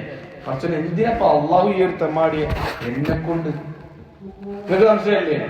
ഒരു കള്ളുടിയനെ പെണ്ണുടിയനെ മൂസാ നബിയെ കൊണ്ട് ജനാസ നടത്തി. നിങ്ങൾക്ക് സംശയമില്ലേ?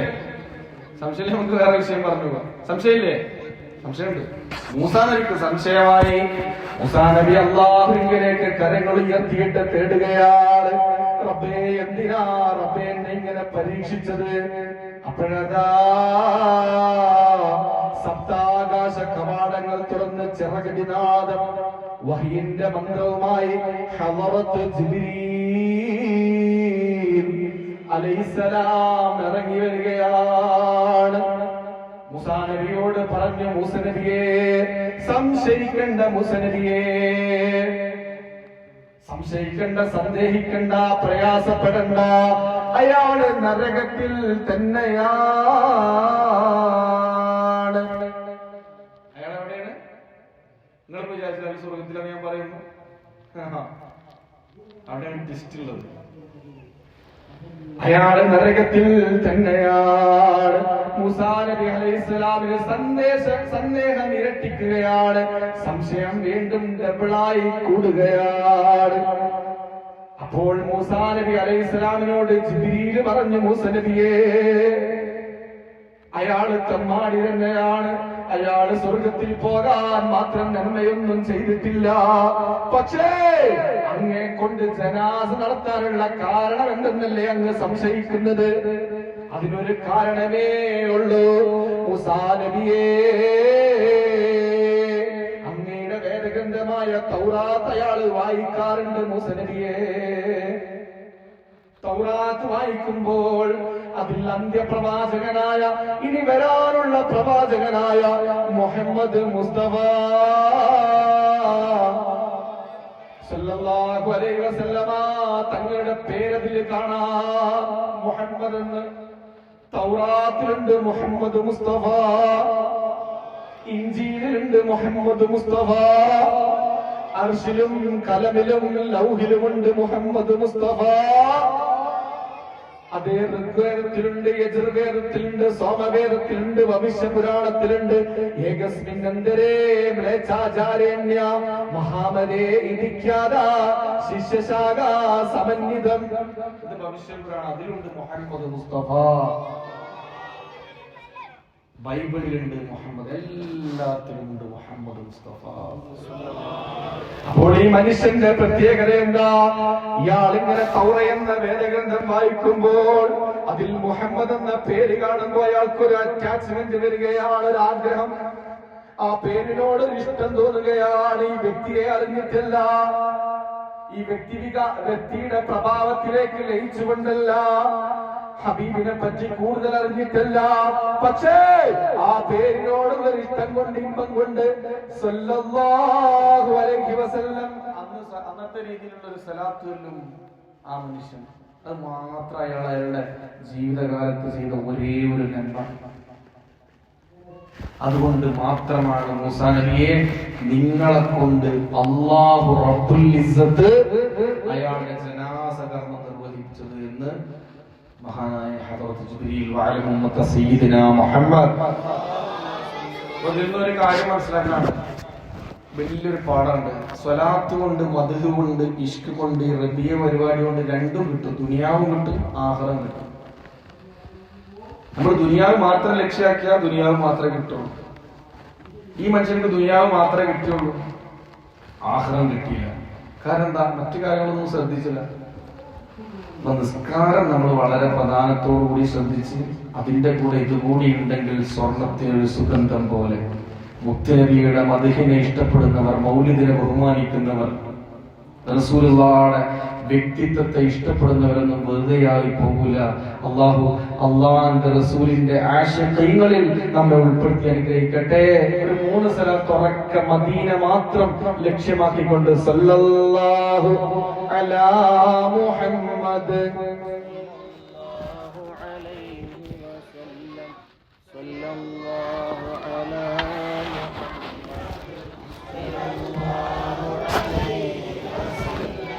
اللهم صل على محمد. അതുകൊണ്ട് ഈ മഹാനെ കുറിച്ച്, നമ്മുടെ പ്രവാചകനെ കുറിച്ച്, നമ്മുടെ മുത്തിനെ കുറിച്ച് എത്ര പറഞ്ഞാലും അവസാനിപ്പിക്കാൻ കഴിയില്ല. എങ്കിലും സമയപരിധി കാരണം ഞാൻ ചുരുക്കുകയാണ്. അള്ളാഹുവിന്റെ റസൂൽ ഒരു സദസ്സിലേക്ക് കടന്നു വരുമ്പോ സഹാബത്തിരുന്ന് പ്രവാചകന്മാരെ അനുസ്മരിക്കുകയാണ്. ആദ്യം ഒരു സഹാബി പറഞ്ഞു തുടങ്ങി, ആദം നബി അലൈഹിസ്സലാമിനെ പറ്റി പറയാൻ തുടങ്ങി. ആദം നബി എത്രയോ വലിയ മഹാനാണ്. അബുൽ ബശറല്ലേ, ഈ മനുഷ്യകുലത്തിന്റെ പിതാവല്ലേ, ആദ്യത്തെ മനുഷ്യനല്ലേ. അങ്ങനെ ആദം നബിയല്ലേ അള്ളാഹു ആദ്യമായി സ്വർഗത്തിലേക്ക് ഇറക്കിയത് എന്നൊക്കെ പറഞ്ഞുകൊണ്ട് ആദം നബി അലൈഹിസ്സലാമിന്റെ മദ്ഹ് ഇങ്ങനെ പറഞ്ഞുകൊണ്ടിരിക്കുമ്പോ ആളുകൾക്കൊക്കെ വല്ലാത്ത ആവേശമായി സഹാബത്ത് ബദ്ധശ്രദ്ധരായി കേട്ടിരിക്കുകയാണ്. അപ്പോൾ മറ്റൊരു സഹാബി വര്യൻ ഇബ്രാഹിം നബി അലൈഹിസ്സലാമിനെ പറയുകയാണ്. ഇബ്രാഹിം നബിയെ പ്രകീർത്തിക്കാൻ തുടങ്ങി. ഇബ്രാഹിം നബിയുടെ ഡെസിഗ്നേഷൻ തന്നെ ഖലീലുള്ളാഹ്, അല്ലാഹുവിന്റെ ഖലീൽ എന്നല്ലേ. ആ ഖലീലുള്ളാഹി എത്ര പദവിയാ അല്ലാഹു നൽകിയത്. നിസ്കാരത്തിൽ പോലും 2 തവണ ഖലീലുള്ളാഹിയുടെ പേര് പറഞ്ഞില്ലെങ്കിൽ നിസ്കാരം ശരിയല്ലല്ലോ പ്രിയപ്പെട്ടവരെ. അത്രമേൽ അല്ലാഹു ഖിയാമത്ത് നാൾ വരെ ഓർത്ത ഖലീലുള്ളാഹ് ഇബ്രാഹിം നബി അലൈഹിസ്സലാം എത്ര മഹാനാണ്. ഇതിങ്ങനെ സഹാബി പറഞ്ഞപ്പോ മറ്റുള്ളവരിങ്ങനെ കേട്ട് വല്ലാതെ സന്തോഷിച്ചു. മദ്ഹ് കേട്ടപ്പോ ഇങ്ങനെ സന്തോഷായി. സഹാബത്തിന്റെ പണി മദ്ഹ് പറയലാണ്. ഇബ്രാഹിം നബി ഇങ്ങനെ പറഞ്ഞു. അടുത്ത സഹാബി മൂസാ നബിയെ പറയാൻ തുടങ്ങി. മൂസാ നബി എത്ര മഹാനാ, കലീമുള്ളയല്ലേ. തുരിസീനാ പർവ്വതനിരകളില് അല്ലാഹു റബ്ബുൽ ഇസ്സത്തുമായി സംസാരിച്ച പ്രവാചകനല്ലേ. ഉലുൽ അസ്മുകളിൽ പെട്ട മഹാനല്ലേ. 5 പ്രവാചകന്മാര് ഉലുൽ അസ്മാ. അതിൽ പ്രധാനിയാ കലീമുല്ലാഹ് മൂസ നബി അലൈഹിസ്സലാം. മൂസാ നബിയുടെ മദ്ഹ് പറഞ്ഞപ്പോ മറ്റൊരു സഹാബി റൂഹുള്ളയെ പറ്റി പറയുകയാണ്. റൂഹുള്ള എത്ര മഹാനാണ്. അല്ലാഹുവിന്റെ റൂഹായ മഹാനായ ഈസ നബി അലൈഹിസ്സലാം എത്ര വലിയ മഹാനാ. ഈസാ നബി മരിച്ചവരെ പോലും ജീവിപ്പിച്ചിട്ടുണ്ട്.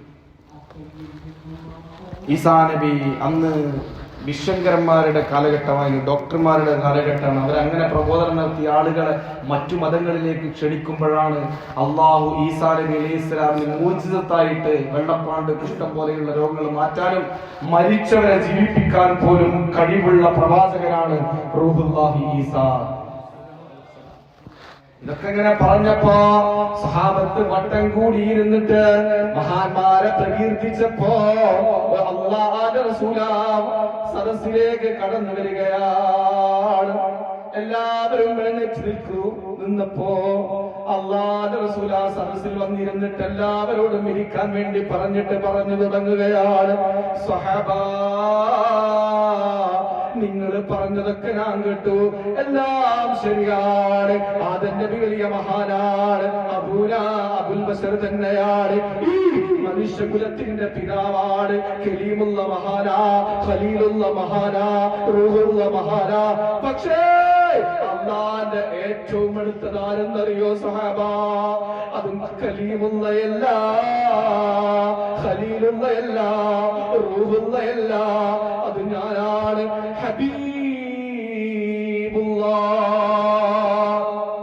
മുഹമ്മദ് മുസ്തഫ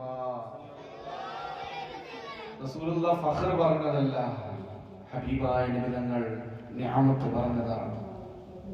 ആദം നബി മഹാനാണ്, ഇബ്രാഹിം നബി മഹാനാണ്, ഈസാ നബി മഹാനാണ്. പക്ഷേ ഈ മനുഷ്യകുലം കൊണ്ട ഏറ്റവും വലിയ മഹാൻ അത് മുഹമ്മദ് മുസ്തഫ സല്ലല്ലാഹു അലൈഹി വസല്ലം തങ്ങളാണ്. അല്ലാഹു നബിയിലേക്ക് നമ്മെ ചേർത്ത് തരട്ടെ. റസൂലുള്ളാഹിനോടുള്ള ഇഷ്ടം നമുക്ക് നമ്മുടെ ഖൽബിൽ ഏറ്റി നൽകട്ടെ. റസൂലുള്ളാഹിക്ക് വേണ്ടി ജീവിതം കൊടുത്തവരുണ്ട്, സമയം കൊടുത്തവരുണ്ട്, ശരീരം കൊടുത്തവരുണ്ട്. ഉമ്മു അമ്മാറ, ഞാൻ സഹോദരിമാർക്ക് വേണ്ടി ഓർമ്മപ്പെടുത്തുകയാണ്. ഒരു ഉമ്മു അമ്മാറായ ഒരു സഹാബിയത്തുണ്ട്, വനിതയാണ്. ഉഹുദ് യുദ്ധത്തിന്റെ രണാങ്കണം നമ്മുടെ മനസ്സിലേക്ക് കടന്നു വരട്ടെ, സുദീർഘമാക്കുന്നില്ല. ജബൽ റുമാത്തിൽ, പർവ്വതത്തിൽ അല്ലാഹുവിന്റെ റസൂല് അമ്പെയ്ത്തിൽ വിദഗ്ധരായ കുറച്ച് സഹാബിമാർ അവിടെ അങ്ങനെ നിർത്തി. ചരിത്രം നമുക്കൊക്കെ അറിയുന്നതാണ്. യുദ്ധം കഴിഞ്ഞു എന്ന് കരുതിയിട്ട് അവരിൽ കുറച്ച് ആളുകൾ ഇറങ്ങി വന്നു. റസൂലുള്ളാഹിന്റെ ഒരു കൽപ്പന ഉണ്ടായിരുന്നു, ഒരു അമീറിന്റെ വാക്ക്. റസൂലുള്ളാഹി പറഞ്ഞിട്ടുണ്ടായിരുന്നു തിരിച്ചു വിളിക്കുന്നത് വരെ വരരുത് എന്ന്. പക്ഷെ അവർ യുദ്ധം കഴിഞ്ഞു, ഗനീമത്ത് സ്വത്ത് വീതം വെക്കുന്നത് കണ്ടപ്പോ ചില സഹാബത്ത് ഓടി വന്നു. യുദ്ധം കഴിഞ്ഞതല്ലേ, അവരവരുടെ യുക്തിക്കനുസരിച്ച് ചെയ്തു. പക്ഷേ ആ പഴുത് കണ്ടുപിടിച്ചിട്ട് ഖാലിദ് ഇബ്നു വലീദ് റളിയല്ലാഹു തആല അടക്കമുള്ള ആളുകൾ അന്ന് ശത്രുപക്ഷത്താണ്. അവര് ആക്രമിച്ച് കടന്നു വരികയാണ്, അല്ലാഹുവിന്റെ റസൂലിനെ ആക്രമിക്കാൻ തുടങ്ങുകയാണ്. ആ സമയത്താണ് പ്രിയപ്പെട്ടവരെ ചിതറിപ്പോയ സഹാബത്തിന്റെ ഇടയില് അല്ലാഹുവിന്റെ റസൂലിന്റെ മുൻപല്ല് പൊട്ടിയതൊക്കെ നിങ്ങൾക്കറിയാമല്ലോ. ഞാനത് പറയുന്നില്ല, അതിലേക്ക് കടക്കുന്നില്ല. കണ്ണുനീരിന്റെ സംഭവമാണ്. ഓ സമയത്ത് ഇബ്നുക്കും ആരെന്ന് പറയുന്ന ഒരു ശത്രുകിങ്കരൻ ഇരുതല മൂർച്ചയുള്ള വാളുകൊണ്ട് കുന്തം കൊണ്ട് കുത്താൻ അല്ലാഹുവിന്റെ റസൂലിന്റെ അടുത്തേക്ക് ചീറിപ്പാൻ അടുക്കുന്ന സമയത്ത് പ്രതിരോധിക്കാൻ മറ്റു സഹാബത്തില്ല. സമയത്തതാ ഒരു സഹാബി വനിത ഓടി വരികയാണ്. പ്രായമുള്ളവരാണ്. ആരെന്നറിയുമോ? ഉമ്മു അമ്മാറ. സഹാബിയത്തൊന്നും വനിതകളൊന്നും യുദ്ധത്തിൽ പങ്കെടുക്കാറില്ല. ഇവരെ സഹായിക്കാൻ വേണ്ടി കൂടെ പോകുന്നതാ. പക്ഷെ റസൂൽ ആക്രമിക്കപ്പെടുന്നത് കണ്ടപ്പോ ഇബ്നുക്കും ആന്റെ കുന്തത്തിന്റെ നേരെ നിന്നു കൊടുക്കുകയാണ്. റസൂലുള്ളാഹിന്റെ മുന്നിൽ ഡിഫൻഡറായി നിന്നു കൊടുക്കുകയാണ് ഉമ്മു അമ്മാറ. എന്നിട്ടോ പ്രിയപ്പെട്ടവരെ, ഹൃദയം തുറന്നു വെച്ച് കേൾക്കണേ. ഉമ്മു അമ്മാറ ബീവിയുടെ ശരീരത്തിലേക്ക് അല്ലാഹുവിന്റെ റസൂലിനെ ഏൽക്കേണ്ട കുന്തം അത് ഉമ്മു അമ്മാറയുടെ തോളിലേക്ക് അങ്ങ് ആഴ്ന്നിറങ്ങുകയാണ്. കട്ടച്ചോര പുറത്തേക്ക് ചാടി തോളം കയ്യിൽ താഴെ കിടന്ന് ആടാൻ തുടങ്ങി. തൂങ്ങിക്കിടന്നാടുമ്പോ ഉമ്മു അമ്മാറയുടെ മകൻ ഓടി വരികയാണ്. ഉമ്മീ എന്ന് പറഞ്ഞ് ഓടി ഓടി ഉമ്മാടെ അടുത്തേക്ക് വരുമ്പോ എന്റെ പ്രിയപ്പെട്ട ചെത്തിലത്തിലെ ഉമ്മമാരെ, സഹോദരിമാരെ, കാതു തുറന്നു വെച്ചല്ല, ഹൃദയം തുറന്നു വെച്ച് കേൾക്കണേ. ആ സമയത്ത് തന്റെ കുഞ്ഞുമകൻ ഓടി വരുന്നത് കണ്ടപ്പോ ഉമ്മു അമ്മാറ ബീവി പറയുകയാണ്, മോനെ എന്നെ പിടിക്കല്ലടാ മുത്തേ, എന്നെ പിടിക്കണ്ട, എന്നെ തൊടണ്ട, എന്നെ സംരക്ഷിക്കണ്ട. നീ ഹബീബായ നബി മുഹമ്മദ് മുസ്തഫ സല്ലല്ലാഹു അലൈഹി വസല്ലമ തങ്ങളെ പിടിക്കടാ മോനെ. റസൂലുള്ളാഹിന്റെ ശത്രുക്കളെ കടിക്കുന്നത് ശ്രദ്ധിക്കടാ മുത്തേ എന്ന് പറഞ്ഞ ഉമ്മു അമ്മാറയുടെ സ്നേഹം എവിടെയാണ്? അവിടെ കിടന്ന് ഷഹീദായ ഉമ്മു അമ്മാറ നാളെ മഹ്ശറിൽ വരും. പ്രിയപ്പെട്ടവരെ, സത്യത്തിലാരെ നമുക്കെന്താ റസൂലുള്ളാഹിനെ പ്രണയിച്ചു എന്ന് പറയാൻ അർഹത? സ്വന്തം ശരീരം നാളെ അല്ലാഹുവിന്റെ റസൂലിനെ കാണിക്കയായി വെച്ച ഉമ്മു അമ്മാറ ബീവി കടന്നു വരും. നബിയേ, എന്റെ ശരീരം ഞാൻ അങ്ങേക്ക് തന്നില്ലേ, എന്റെ ജീവൻ ഞാൻ അങ്ങേക്ക് സമർപ്പിച്ചില്ലേ എന്ന് ചോദിച്ചു വരുമ്പോ നാളെ മഹ്ശറിൽ ജാഫർ റളിയല്ലാഹു തആല അൻഹു വരും. പ്രിയപ്പെട്ടവരെ, അല്ലാഹുവിന്റെ റസൂൽ യുദ്ധത്തിൽ ഒരു പതാക ഏൽപ്പിച്ച ജാഫർ റളിയല്ലാഹു തആല അൻഹു അവരതാ ശത്രുകിങ്കരന്മാരുമായി പോരാടിയിട്ട് ഈ ലോകത്ത് നിന്ന് വിട പറയുമ്പോ 96 മുറിവാണ് അവരുടെ ശരീരത്തിൽ ഉണ്ടായതെന്ന് ചരിത്രം പറയുമ്പോ സഹാബത്ത് ശരീരം പരിശോധിച്ചു നോക്കുമ്പോൾ കഷ്ണം കഷ്ണമായതുപോലെ മീനിങ്ങനെ വരിഞ്ഞിടുന്നത് പോലെ മുറി പറ്റിയ ജാഫറിന്റെ ശരീരമാണ്. സഹാബത്തിന് വല്ലാതെ സങ്കടമായി. പക്ഷെ ഒരു സഹാബി മറ്റൊരു സഹാബിയോട് പറഞ്ഞു, നോക്ക്, ഈ ജാഫറിന്റെ ശരീരത്തിലേക്കൊന്ന് സൂക്ഷിച്ചു നോക്ക്, ഒരു വെട്ട് പോലും ഒരു മുറിവ് പോലും പുറഭാഗത്തില്ല. എല്ലാ വെട്ടും ഈ ഫ്രണ്ട് ഭാഗത്താണ് ഉണ്ടായിരുന്നത്. പ്രിയപ്പെട്ടവരെ, പുറകു ഭാഗത്ത് ഒരു മുറിവ് പോലും ഉണ്ടായിരുന്നില്ല. എന്തേ കാരണം? അല്ലാഹുവിന്റെ റസൂൽ നബി മുഹമ്മദ് മുസ്തഫ സല്ലല്ലാഹു അലൈഹി വസല്ലമ തങ്ങൾ പതാക കൊടുത്തിട്ട് നേതൃത്വം നൽകാൻ പറഞ്ഞ യുദ്ധമാണ്. അപ്പൊ തിരിഞ്ഞോടില്ല. എത്ര വെട്ട് കിട്ടിയിട്ടും മുൻഭാഗം മാത്രം കാണിച്ചു കൊടുത്തു. അങ്ങനെ ഈ ലോകത്ത് നിന്ന് വീരവൃത്തി വരിച്ചു, ഷഹീദായി വിട പറഞ്ഞു അള്ളാന്റെ ഹബീബിന്റെ കൂട്ടുകാരൻ ജാഫർ റളിയല്ലാഹു. 96 വെട്ട് കിട്ടിയ ശരീരവുമായിട്ട് മഹാനായ ജാഫർ റളിയല്ലാഹു തആല അൻഹു നാളെ നബിയെ, ഞാൻ എന്റെ ശരീരം അങ്ങേക്ക് വേണ്ടി സമർപ്പിച്ചല്ലയോ യാ റസൂലല്ലാഹ്. കണ്ണ് നൽകിയവരുണ്ട്, കൈ നൽകിയവരുണ്ട്. മുആദ് റളിയല്ലാഹു അൻഹു ബദർ യുദ്ധത്തിൽ തൂങ്ങിക്കിടക്കുന്ന കൈ ഓളം കൈയെ വെട്ടേറ്റപ്പോ അള്ളാഹുവിന്റെ റസൂലിനെ നിങ്ങൾ നോക്കുകയാണ്. അള്ളാഹുവിന്റെ ഹബീബ് നബി മുഹമ്മദ് മുസ്തഫ അള്ളാഹുവിന്റെ റസൂല് സഹാബത്തിനെ യുദ്ധത്തിനിടയിൽ ഇങ്ങനെ ആശ്വസിപ്പിക്കുന്നത് കാണുകയാണ്. റസൂലുള്ളാഹിയുടെ പൂമുഖം കണ്ടപ്പോ മുആദ് റളിയല്ലാഹു അൻഹു തന്റെ കയ്യതാ തൂങ്ങിക്കിടന്നിങ്ങനെ ആടുന്നുണ്ട്. വലത് കയ്യിലുള്ള വാളതാ ഇടത്തെ കയ്യിലേക്ക് കൊടുത്തിട്ട് യുദ്ധം നടത്തുന്ന സമയത്ത്, പോരാടുന്ന സമയത്ത് രണാങ്കണത്തില് തൂങ്ങിയാടുന്ന ഈ കൈയൊരു പ്രയാസമായപ്പോ ആ സ്വഹാബി വര്യൻ ബദർ യുദ്ധത്തിന്റെ രണാങ്കണത്തിൽ ചെയ്തതെന്നറിയുമോ പ്രിയപ്പെട്ടവരെ? ആ കയ്യങ്ങതാ കടിച്ച് പറിക്കാൻ നോക്കുകയാണ്. അത് കടിക്കാൻ നോക്കി. കടിച്ചപ്പോ വായിലേക്ക് ഒരു കട്ട രക്തമുണ്ട് വായിലേക്ക് വന്നു. പറ്റുന്നില്ല. ഇതിങ്ങനെ എലാസ്റ്റിക് പോലെ ഇങ്ങനെ വെലിഞ്ഞു നിൽക്കുകയാണ്. ഒരു തോലിമ തൂങ്ങി. അവസാനം മുആദ് റളിയല്ലാഹു അൻഹു ഇങ്ങനെ റുക്കൂയിലെന്ന പോലെ കുനിഞ്ഞിരുന്നു. മഹാനായ മുആദ് എന്നിട്ട് അത് കാലിന്റെ അടിയിൽ ചവിട്ടി പിടിച്ചു. സ്വന്തം കൈ ചവിട്ടിപ്പിടിച്ചിട്ട് റുക്കൂയിലെന്ന പോലെ കുനിഞ്ഞിരുന്ന മുആദ് ഇബ്നു അംർ ഇബ്നു ജർമൂഹ് റളിയല്ലാഹു തആല മഹാനുഭാവൻ ഇഅ്തിദാലിലെന്ന പോലെ എഴുന്നേൽക്കുമ്പോ വലിഞ്ഞൊരലാസ്റ്റിക് പൊട്ടുന്നത് പോലെ സ്വന്തം കൈ ഇങ്ങനെ മുറിഞ്ഞു പൊട്ടുമ്പോ ഞാനിത് പറയുമ്പോ എന്റെ കൈക്ക് വേദന തോന്നുകയാണ്. പ്രിയപ്പെട്ടവരെ, ഈ കയ്യുമായിട്ട് നാളെ മുആദ് റളിയല്ലാഹു അൻഹു റസൂലുള്ളാഹിന്റെ അടുത്ത് വരും. നബിയെ, അങ്ങേക്ക് വേണ്ടി ഞാൻ ഈ കൈ തന്നു യാ റസൂലല്ലാഹ്. ജീവിതം മൊത്തം കൊടുത്ത ആളുകളുണ്ട്. തൂക്കുമരത്തിന്റെ മുന്നിൽ മഹാനായ ഹബീബ് റളിയല്ലാഹു അൻഹു ഞാൻ അവസാനിപ്പിക്കുകയാണ്. ഒരുപാട് ലേലവും ദുആയൊക്കെ നടക്കാനുള്ളതല്ലേ പ്രിയപ്പെട്ടവരെ.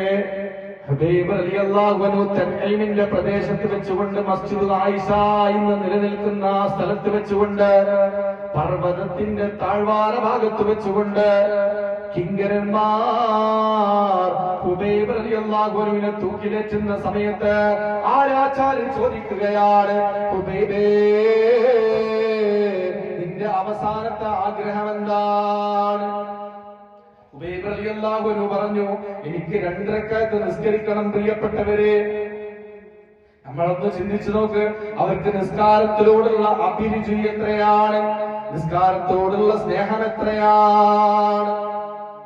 അങ്ങനെ അവര് തൂക്കുമരത്തിൽ ഏറുന്ന സമയത്ത് ആ ആരാചാര്യ ചോദിക്കുകയാണ്, ഞാൻ നിന്നെ വെറുതെ വിടാം, എന്റെ പ്രിയപ്പെട്ട ഹുബൈബേ, ഞാൻ നിന്നെ വെറുതെ വിടാം. നിന്നെ ഈ തൂക്കുമരത്തിൽ കയറ്റാതെ തൂക്കിലേറ്റാതെ വെറുതെ വിടാം. പക്ഷേ നീ ഒരു കാര്യം ചെയ്താൽ മതി ഹുബൈബേ. നീ തൂക്കുമരത്തിന്റെ മുന്നില് നിന്റെ നേതാവ് നബി മുഹമ്മദ് മുസ്തഫ, ഞാൻ അവസാനിപ്പിച്ചു, ഉറക്ക സ്വലാത്ത് ചൊല്ലണേ. ബദറിന്റെ നായകനെ നബി മുഹമ്മദ് മുസ്തഫ, ഉഹുദിലെ പോരാളിയെ നബി മുഹമ്മദ് മുസ്തഫ, ഹന്തക്കിലെ തൊഴിലാളിയെ നബി മുഹമ്മദ് മുസ്തഫ. അല്ലാഹുവേ, ആ ഹബീബിനെ ഒന്ന് സങ്കല്പിച്ചാൽ മതിയെന്ന് പറയുമ്പോ ഞാനും നിങ്ങളുമാണെങ്കിൽ എന്തൊക്കെ ചെയ്യും പ്രിയപ്പെട്ടവരെ? എത്ര നല്ലൊരു അവസരമാണ്. പക്ഷേ ഹുബൈബ് റളിയല്ലാഹു അൻഹു പറയുകയാണ്, പ്രവാചക പ്രേമത്തിന്റെ പ്രോജ്വലിക്കുന്ന പ്രഭാ വാരി വിതറിയെറിഞ്ഞുകൊണ്ട് മഹാനുഭാവൻ പറയുകയാ, തൂക്കുമരത്തിന്റെ മുന്നിലാണെന്ന് ഓർക്കണേ, എന്റെ റസൂൽ, എന്റെ ഹബീബ് നബി മുഹമ്മദ് മുസ്തഫ സല്ലല്ലാഹു അലൈഹി വസല്ലം തങ്ങളുടെ കാലിൽ ഒരു മുള്ള് തറക്കുന്നത് പോലും എനിക്ക് സങ്കല്പിക്കാൻ കഴിയില്ല എന്ന് പറഞ്ഞിട്ട് തൂക്കുമരം പൂമാല പോലെ സ്വീകരിച്ചു ഹുബൈബ് റളിയല്ലാഹു അൻഹു. അവരെ ജീവിതം കൊടുത്തവരാണ്. എല്ലാം സഹാബത്ത് അങ്ങനെ സമയം കൊടുത്തു, എല്ലാം കൊടുത്തു. നമുക്ക് ഒന്നും കൊടുക്കാനില്ലല്ലോ റസൂലുള്ളാഹി, എന്തെങ്കിലുമൊക്കെ കൊടുക്കണ്ടേ പ്രിയപ്പെട്ടവർ? നമ്മുടെ ഈ സമയമെങ്കിലും, നമ്മുടെ ആയുസ്സെങ്കിലും, നമ്മുടെ ഈ ആരോഗ്യമെങ്കിലും അള്ളാന്റെ ഹബീബ് നബി മുഹമ്മദ് മുസ്തഫ സല്ലല്ലാഹു അലൈഹി വസല്ലം തങ്ങൾക്ക് കൊടുക്കാൻ നമുക്ക് കഴിയണം. അള്ളാഹു തൗഫീഖ് നൽകട്ടെ. നമ്മൾ വെറുതാവൂല. റസൂലുള്ളാഹിക്ക് വേണ്ടി ഒരു ഹർഫ് നമ്മൾ പറഞ്ഞാൽ, ഒരു സ്വലാത്ത് നമ്മൾ ചൊല്ലിയാൽ ഇൻഷാ അല്ലാഹ് നമുക്ക് ഒരുപാട് നന്മകൾ ഇങ്ങനെ കിട്ടിക്കൊണ്ടിരിക്കും.